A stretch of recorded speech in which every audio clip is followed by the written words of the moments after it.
النور لتنام، ثم أخذت فراشك، ثم تذكرت جلال الله،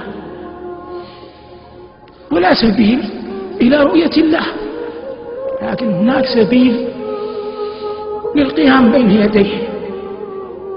فعدت للنور وذهبت إلى مكان وتوك فتوضأ، ثم وقفت تقرأ القرآن، ثم سجدت قسما بمن أحل القسم لا يوجد شيء في الدنيا من لذة أعظم من لذة السجود لله.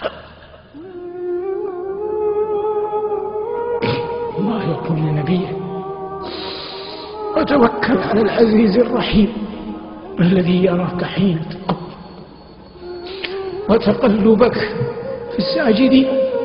قال ربنا: يوم يكشف عن ساق ويدعون إلى السجود فلا يستطيعون خاشعة أبصارهم ترهقهم ذلة وقد كانوا يدعون إلى السجود وهم سالمون.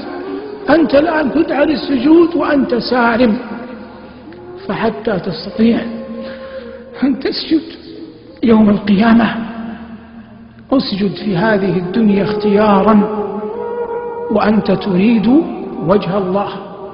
وطوبى لعبد أنار قبره قبل أن يدخله، وأرضى الله قبل أن يلقاه، وصلى قبل أن يصلى عليه.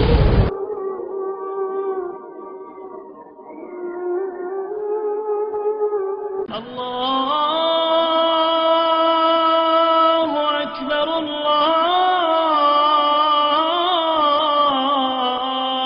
الله أكبر لا